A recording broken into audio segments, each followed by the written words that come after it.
December 20th, 1943. The sky over Bremen, Germany.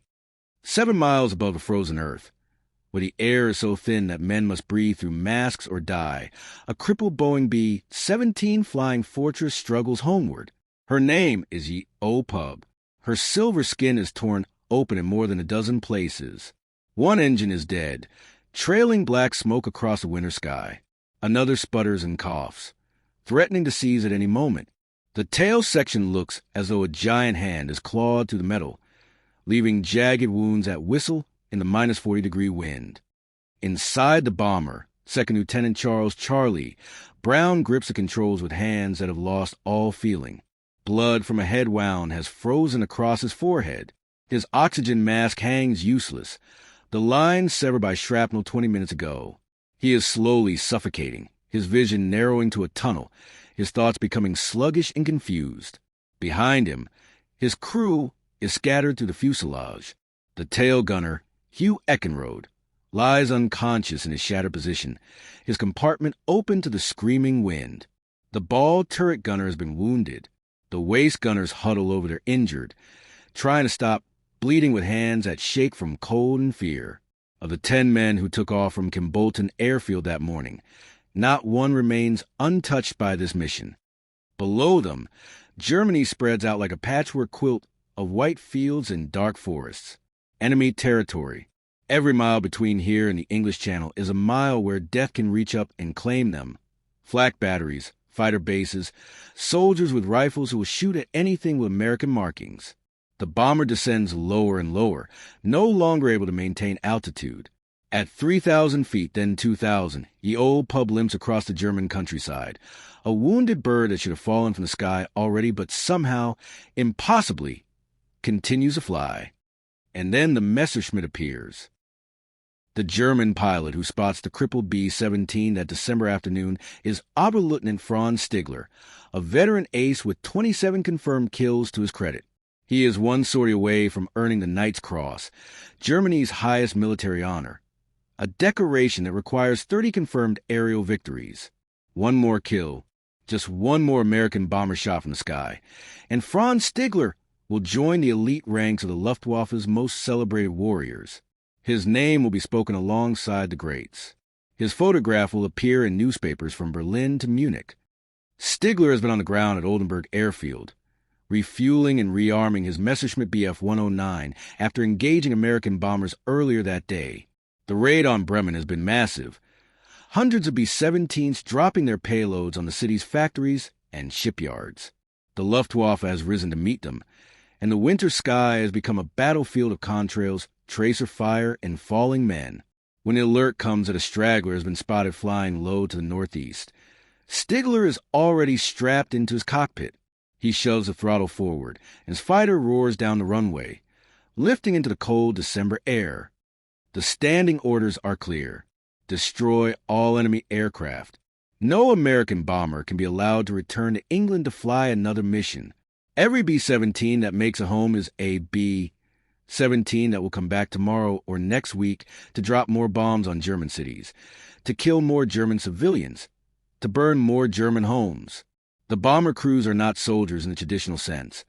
They are terrorists, destroying from the safety of high altitude what soldiers on the ground cannot defend. This is what Franz Stigler has been taught. This is what every Luftwaffe pilot believes as he climbs into his cockpit each morning. He spots Ye Old Pub within minutes. Even from a distance, Stigler can see that the bomber is mortally wounded. It flies too low, too slow, barely maintaining level flight. As he closes the distance, positioning his Messerschmitt for the killing approach, he sees the full extent of the damage. The B-17's tail section is shredded. One stabilizer hangs at an unnatural angle. The rear fuselage is perforated with holes large enough to throw a football through. The waist gun positions show no signs of life. The guns point uselessly at empty sky. Franz Stigler pulls alongside the bomber, just off the right wing, fly in formation as though they are old comrades rather than mortal enemies.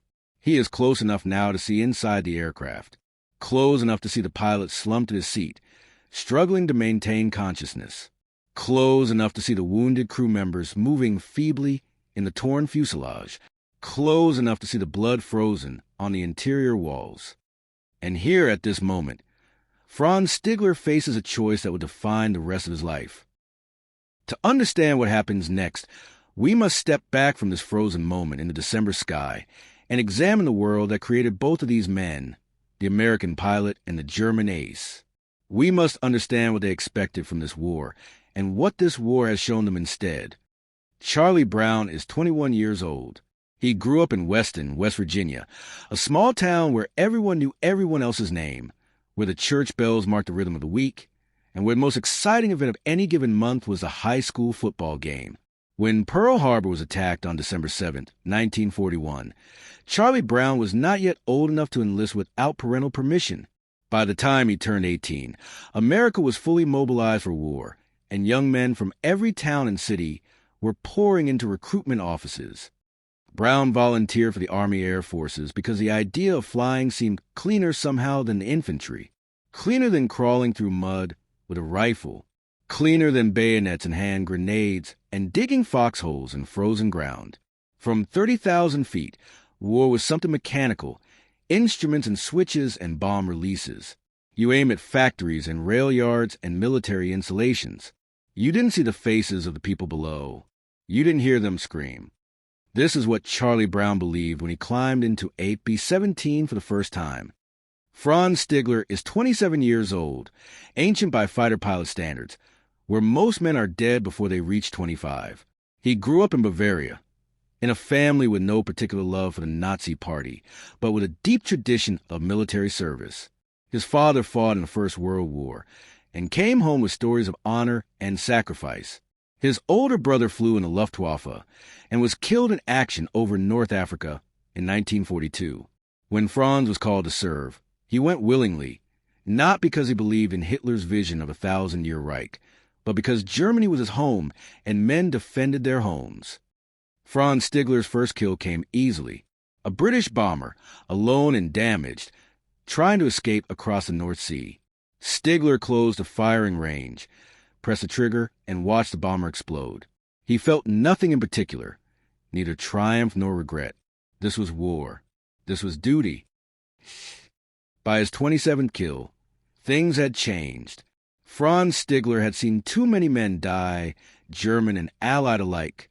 He had watched friends burn alive when their fighters were hit. He had seen parachuting pilots machine-gunned as they descended helplessly toward the earth. He had flown missions where the orders were not to engage military targets, but to strafe refugee columns, to shoot at anything that moved on the roads below.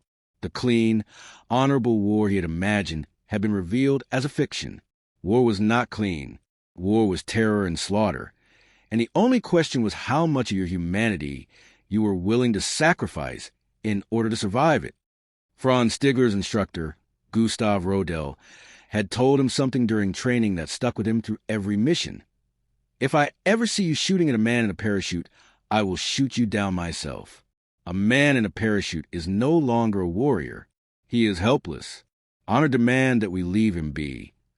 Now, fly alongside the Crippled Ye Old Pub. Franz Stigler remembers those words. The bomber is helpless. The gunners cannot fight back. They are wounded, dying, or too traumatized to man their weapons. The pilot can barely keep the aircraft in the air. One burst from Stigler's guns, 1 3-second squeeze of the trigger, and the B-17 will disintegrate. The crew will die before they understand what happened. Stigler will earn his 30th kill. The Knight's Cross will be his. But in this moment, Franz Stigler sees what his superiors do not want him to see. He sees not an American bomber, but a collection of human beings clinging to life.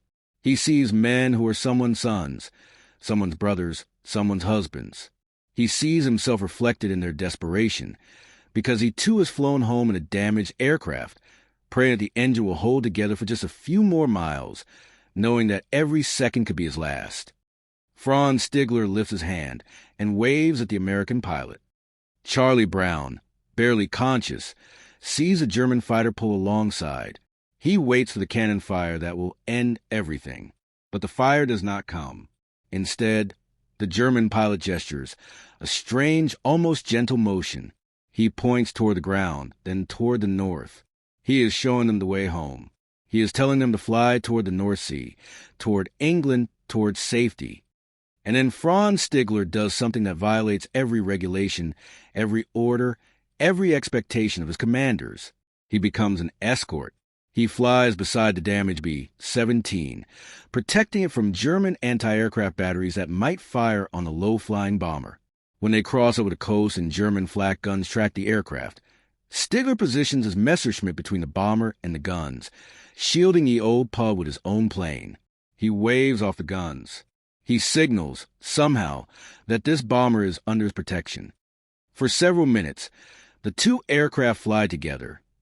The predator and the prey, the hunter and the hunted, the German and the American, over the cold North Sea. Franz Stigler pulls alongside one final time. He salutes. A clean, formal military salute to an enemy he has chosen not to kill.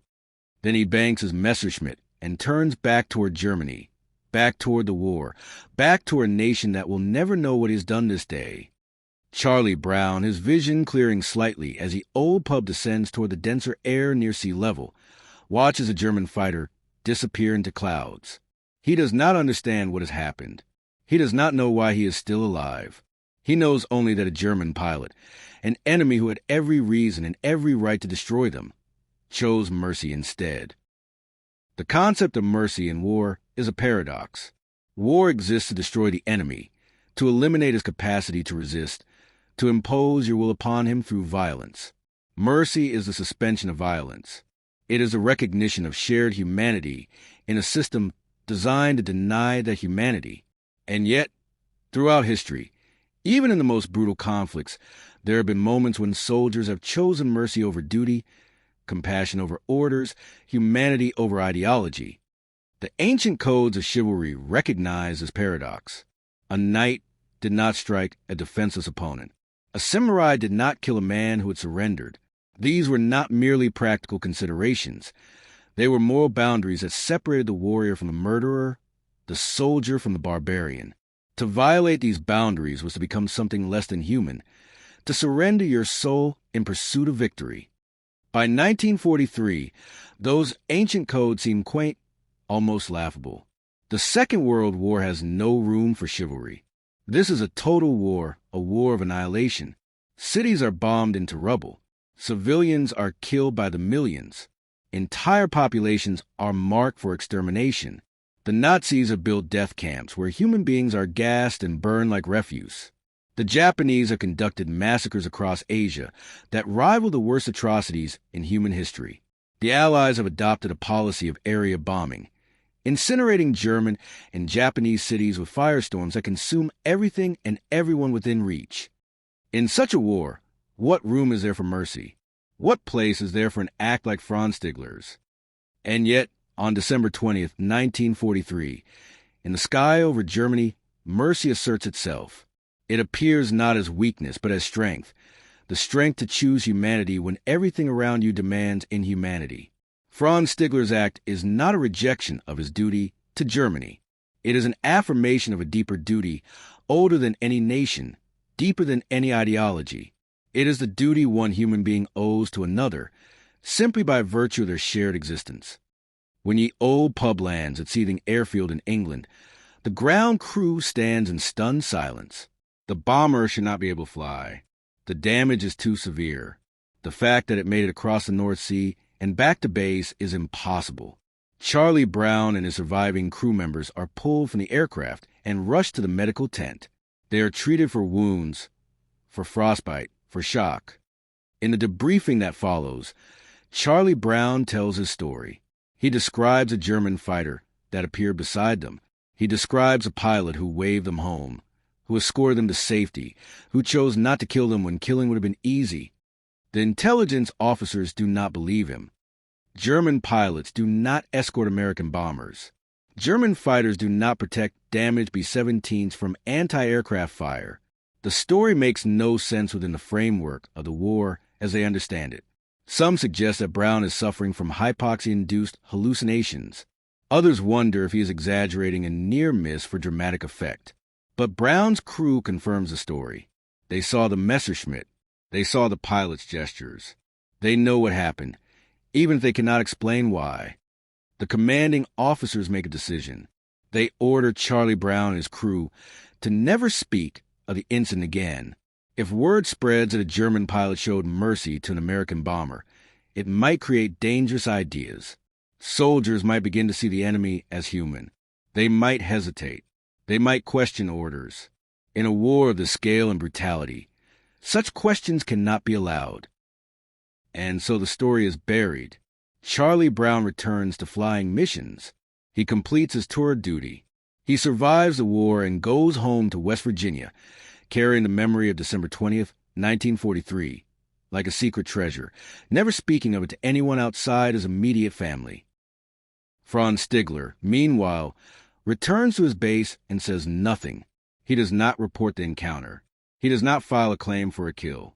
In his logbook, he writes only, "Defensive patrol, no contact with enemy aircraft." If his commanding officers discover what he has done, the consequences will be severe. Dereliction of duty in the face of the enemy is a court-martial offense. In the fanatical final years of Nazi Germany, it could mean execution. Franz Stigler has just thrown away his chance at the Knight's Cross, has thrown away fame and honor and recognition, for a reason he cannot fully articulate even to himself. He knows only that shooting at the Crippled B-17 would have felt like murder, and he is not yet ready to become a murderer. The war grinds on. Franz Stigler continues to fly. He shoots down more Allied aircraft, but only those that are fighting back, only those that pose a genuine threat. By the spring of 1945, as the Third Reich collapses around him, Stigler finds himself flying obsolete jets in suicidal missions against overwhelming Allied air superiority. The war he once believed in, if he ever truly believed in it, has revealed itself as a catastrophe. Germany is being destroyed. Millions are dead.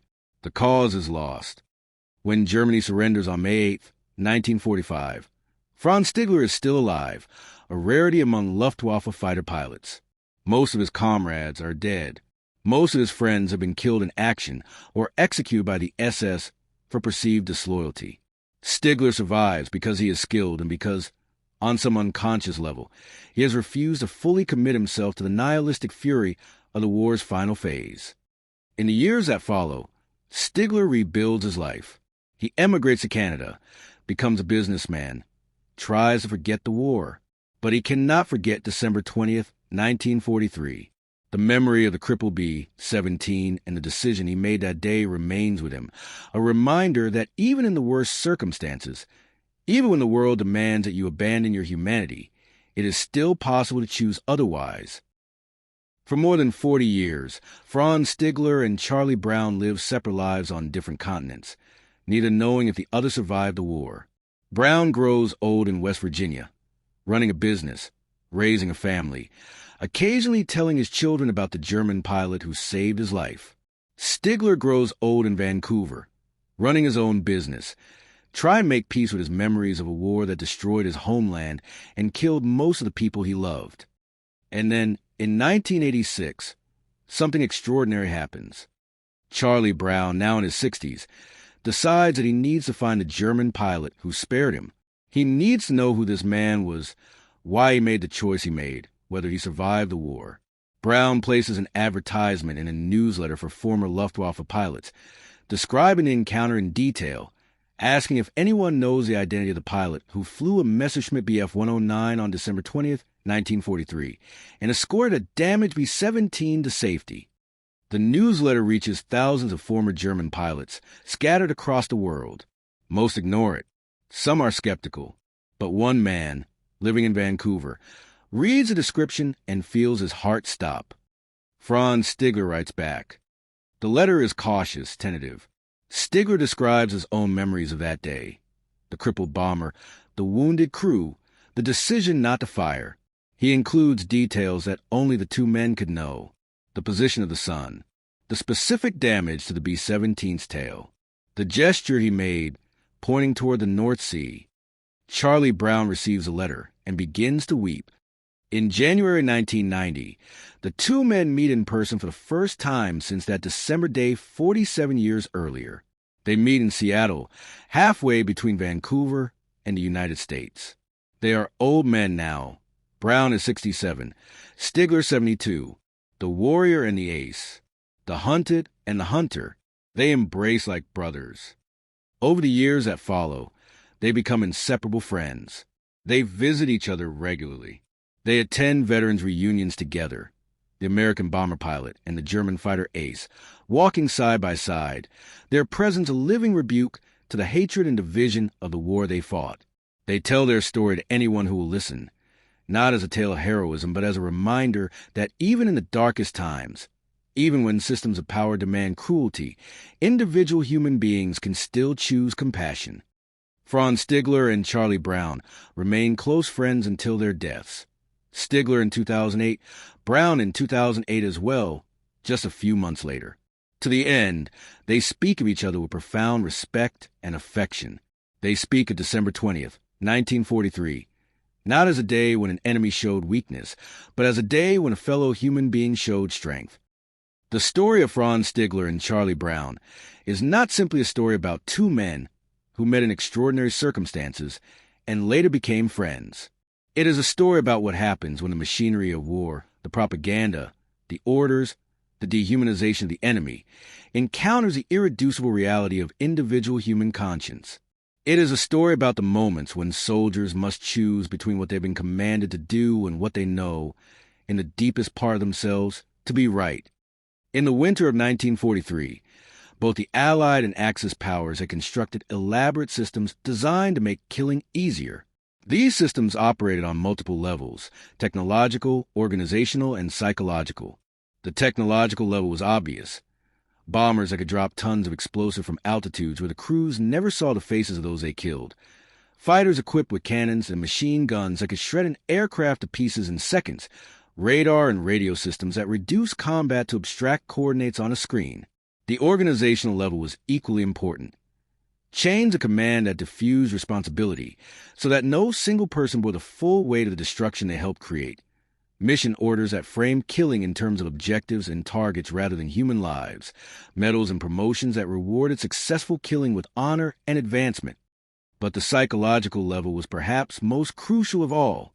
Both sides worked tirelessly to convince their soldiers that the enemy was not fully human, that Germans were monsters or subhumans, that Americans were gangsters and terrorists, that Japanese were fanatics beyond reason, that the British were decadent imperialists. This dehumanization served a vital function. It made killing psychologically bearable. A soldier who believes he is shooting at a monster will sleep more soundly than a soldier who knows he is shooting at a 20-year-old farm boy from Iowa or Bavaria. Franz Stigler had been subjected to this psychological conditioning as thoroughly as any pilot in the Luftwaffe. He had sat through briefings where Allied bomber crews were described as Terrorflieger, terror flyers, who deliberately targeted civilian populations. He had seen the photographs of German cities reduced to rubble, of burned children pulled from collapsed buildings, of refugees streaming away from burning neighborhoods.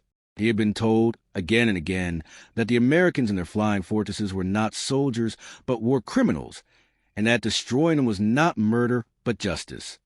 And yet, when Franz Stigler pulled alongside the old pub on December 20th, 1943, the conditioning failed. The psychological armor cracked.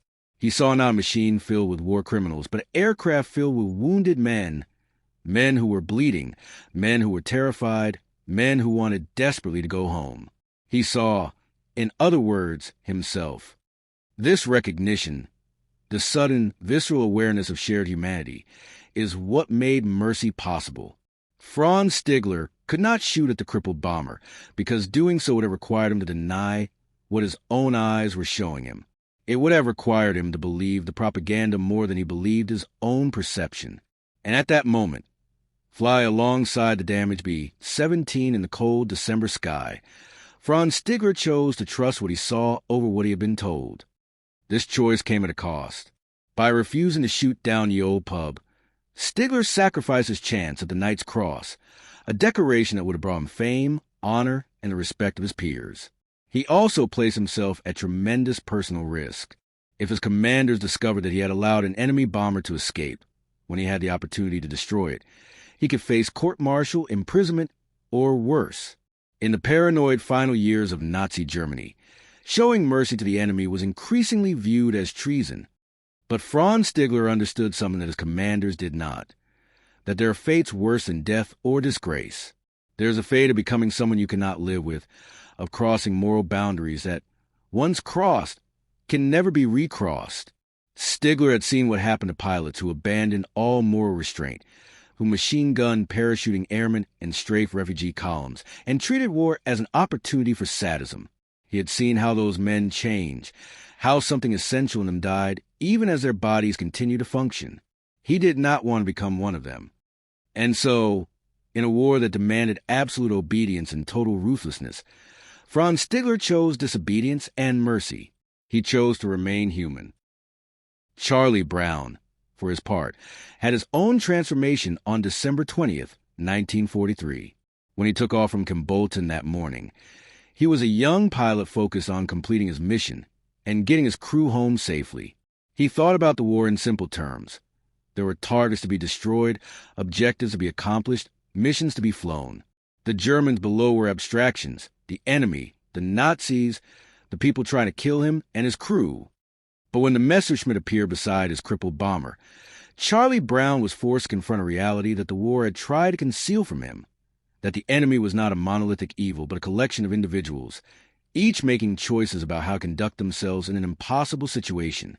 The German pilot who appeared beside the old pub could have killed him easily. The rules of war gave him every right to do so. His superiors expected him to do so, and yet he chose otherwise. This choice shattered Brown's understanding of the war. If a German pilot could show mercy when killing would have been easier and more profitable, then Germans were not the one-dimensional monsters that propaganda portrayed them as. They were human beings, capable of compassion and courage and moral decision-making. This recognition did not make Brown sympathetic to the Nazi cause. He remained deeply opposed to everything the Third Reich represented. But it did force him to distinguish between the ideology he was fighting against and the individual human beings who had been caught up in that ideology. In the immediate aftermath of the encounter, Brown did not fully process what had happened. He was too focused on keeping the old pub in the air, on navigating across the North Sea, on getting his wounded crew back to England. It was only later, in the hours and days after the mission, that the full weight of the experience settled on him. Charlie Brown had been saved by an enemy. He owed his life to a German pilot who violated orders and risked his own life to show mercy. This created a debt that could not be repaid within the normal framework of the war. Brown could not thank the German pilot. He could not acknowledge what had happened without risking punishment for both of them. All he could do was carry the memory forward, holding it like a seed that would not germinate until decades later. When Brown's commanding officers ordered him to never speak of the incident, they were trying to maintain the psychological architecture of the war, the clear division between us and them, good and evil, allies and enemies. If soldiers began to see the enemy as capable of mercy and compassion, they might hesitate in combat. They might question their orders. They might begin to think for themselves rather than simply obeying commands. But the order to remain silent could not erase what Charlie Brown had experienced. The memory of the Messerschmitt flying beside his bomber, the memory of the German pilot's salute, remained with him through the rest of the war and into the decades that followed. It was a memory that existed outside the official narrative of the war, a private truth that contradicted the public mythology. The symbolic weight of Franz Stigler's act of mercy extends far beyond the two men directly involved. In choosing not to shoot down the old pub, Stigler was asserting the primacy of individual moral judgment over institutional authority. He was saying, in effect, that there are limits to what orders can compel, that there are boundaries even war cannot cross, that conscience cannot be fully subsumed by duty. This assertion carries particular significance in the context of Nazi Germany, where the dominant ideology explicitly rejected the idea of universal human rights or individual moral autonomy. The Nazi worldview was built on hierarchy, obedience, and a subordination of the individual to the collective.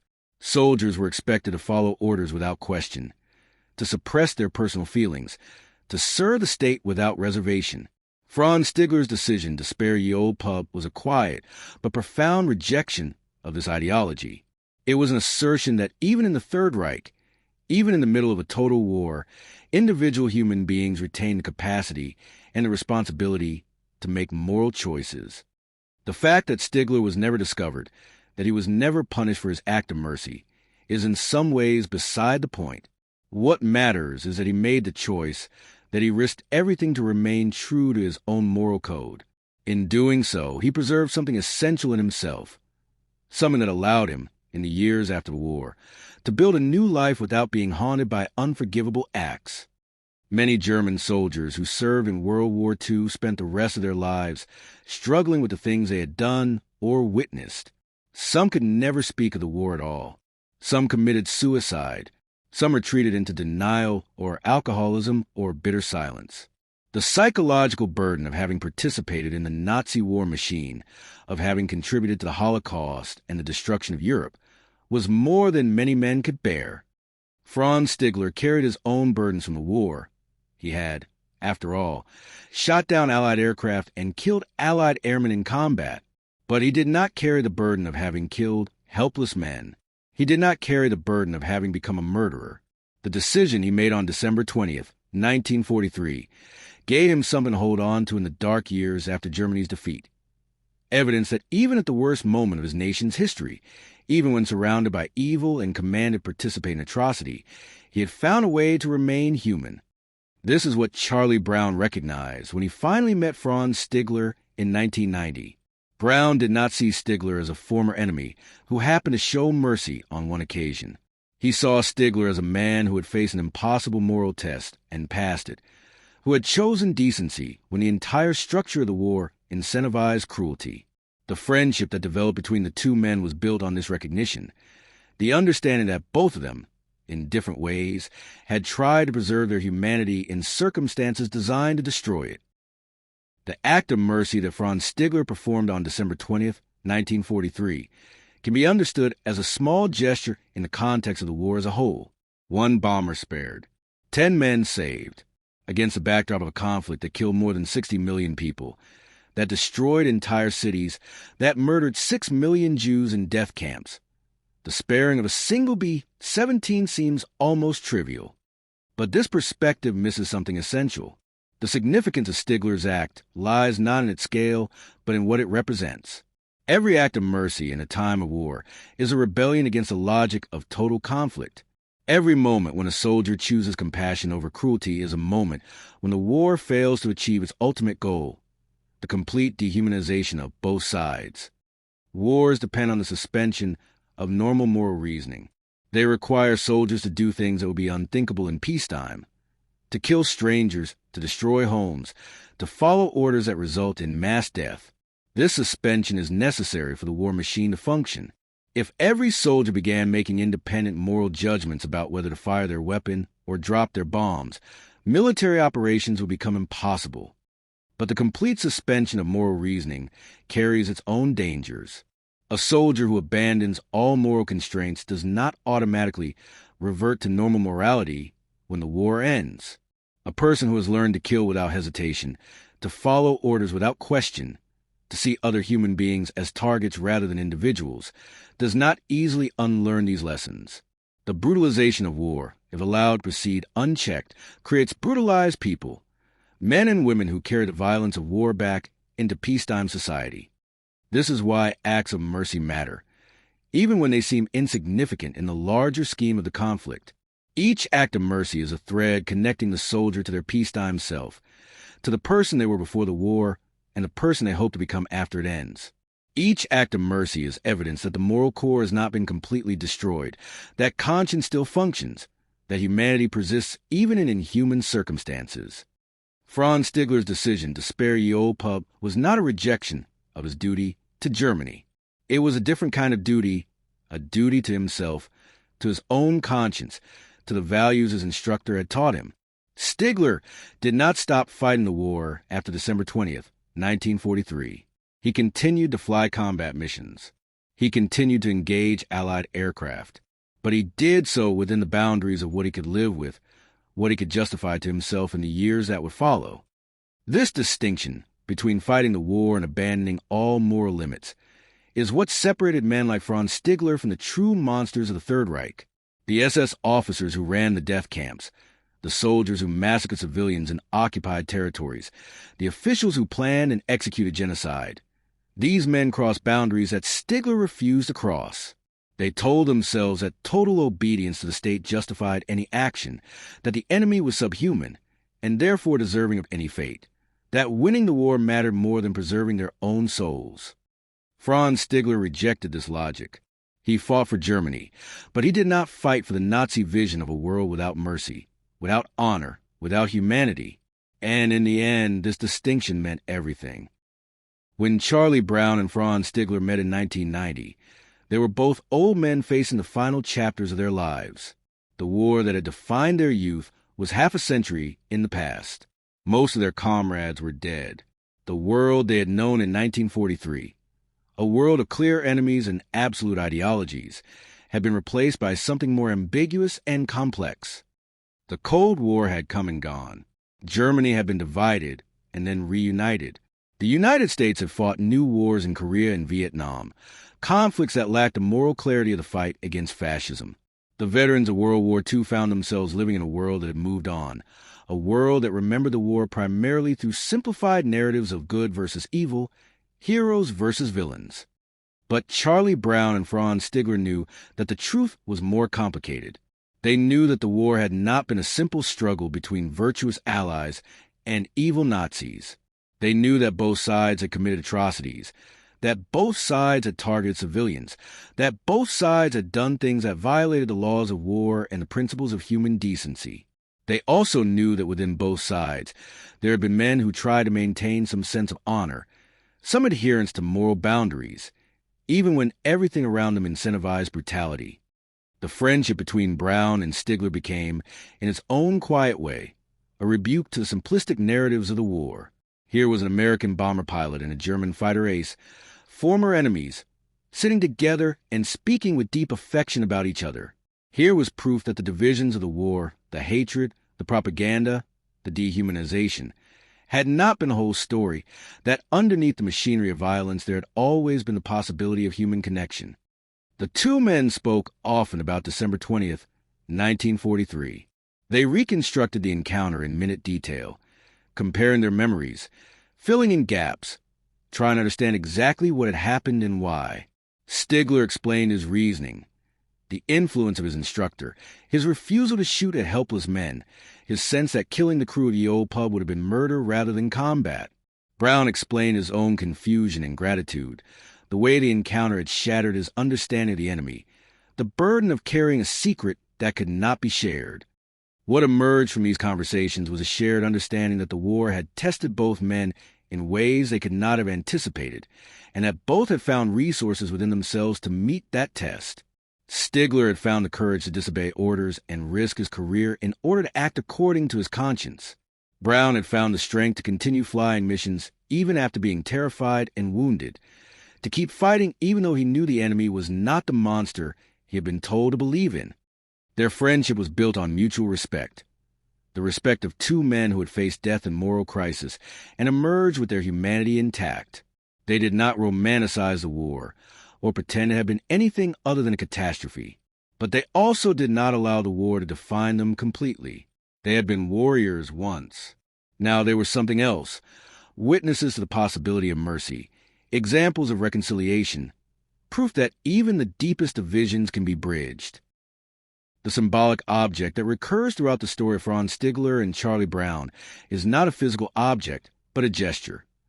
The salute that Stigler gave as he turned away from the old pub and headed back toward Germany. It was a military salute, formal and correct, the kind of salute one officer gives to another as a sign of respect. In the context of the moment, the salute was extraordinary. Franz Stigler was saluting an enemy. He was acknowledging Charlie Brown not as a target or a terrorist, but as a fellow warrior, someone deserving of honor despite being on the opposite side of the conflict. The salute was a recognition of shared humanity, a gesture that transcended the war and connected two men across the divide of nations and ideologies. The salute became, for Charlie Brown, a symbol of everything the encounter represented. In that single gesture, Stigler communicated something that could not be put into words. that he saw Brown as a human being, that he recognized Brown's courage in continuing to fly the crippled bomber, that he wished Brown and his crew, well, even though they were enemies. The salute was an act of communication in a situation where words were impossible, a bridge across a gap between two men who shared no common language, but who understood each other perfectly in that moment. For Franz Stigler, the salute was a way of maintaining his own dignity in a situation that could have stripped him of it. By saluting, he was asserting that his choice to spare ye old pub was not weakness or sentimentality, but a deliberate moral decision made by a professional officer. He was saying, in effect, that there are rules even in war, that there are limits to what soldiers could be asked to do, that honor still matters even when everything else has been reduced to chaos and violence. The salute, then, represents the possibility of maintaining human connection and moral boundaries even in the worst circumstances. It represents the idea that soldiers are not machines but human beings, that they retain capacity for individual judgment and moral choice, that they can recognize shared humanity even across the lines of war. This is the deeper meaning of the story of Franz Stigler and Charlie Brown. It is not primarily a story about a close call or a lucky escape. It is a story about the moment when two men, thrown together by chance in a situation where one had every reason and every right to kill the other, chose instead to recognize their shared humanity. It is a story about the persistence of conscience in circumstances designed to suppress it, about the possibility of mercy in a world organized around violence, about the way individual choices can create meaning even in the midst of meaningless slaughter. In the years after their reunion, Franz Stigler and Charlie Brown became advocates for reconciliation and mutual understanding. They spoke at schools, veterans organizations, historical societies, and peace conferences. They told their story not as an argument against defending one's country or fighting when necessary, but as a reminder that even in war, there are choices to be made, that soldiers retain moral agency, that humanity can persist even in inhuman circumstances. The audiences who heard them speak were often deeply moved. Here were two men who had every reason to hate each other, who had fought on opposite sides of the most destructive war in human history, and yet they stood together as friends, speaking with obvious affection and respect about each other. Their friendship was living proof that the hatreds of war need not be permanent, that former enemies can find common ground, that reconciliation is possible even after the deepest conflicts. But Stigler and Brown were careful not to oversimplify their message. They did not claim that all wars could be avoided through good intentions, or that all soldiers were secretly decent people forced into bad situations. They knew that World War II had been a necessary war, that the Nazi regime had to be defeated, that there were genuine evils in the world that required military resistance. They also knew that not all soldiers made the choice Stigler had made, that many men on both sides had committed atrocities, that war brings out the worst in human nature as often as it brings out the best.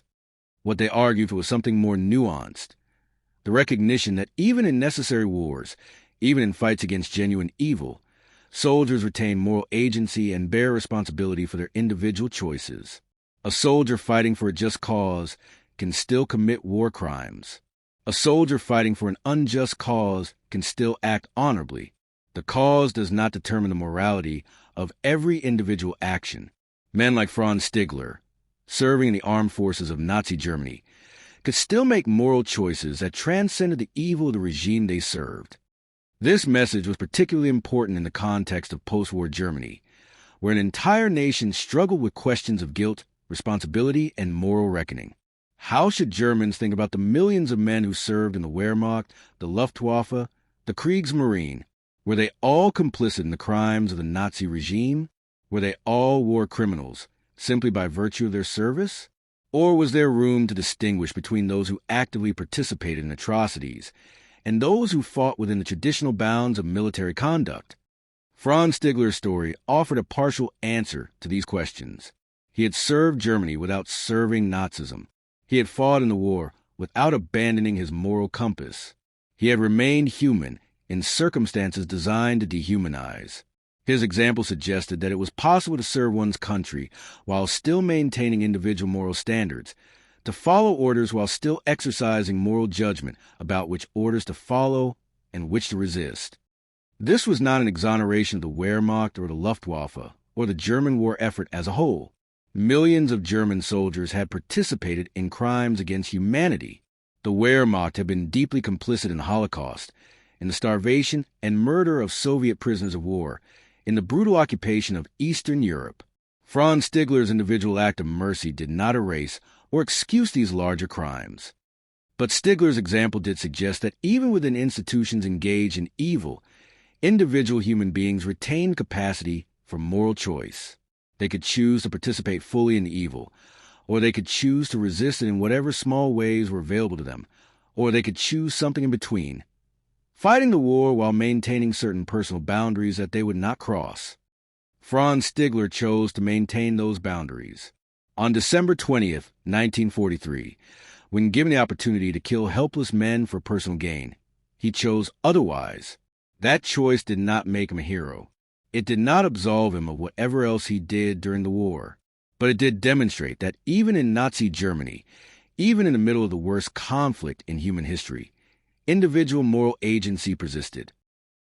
The epilogue to the story of Franz Stigler and Charlie Brown is both triumph and tragedy.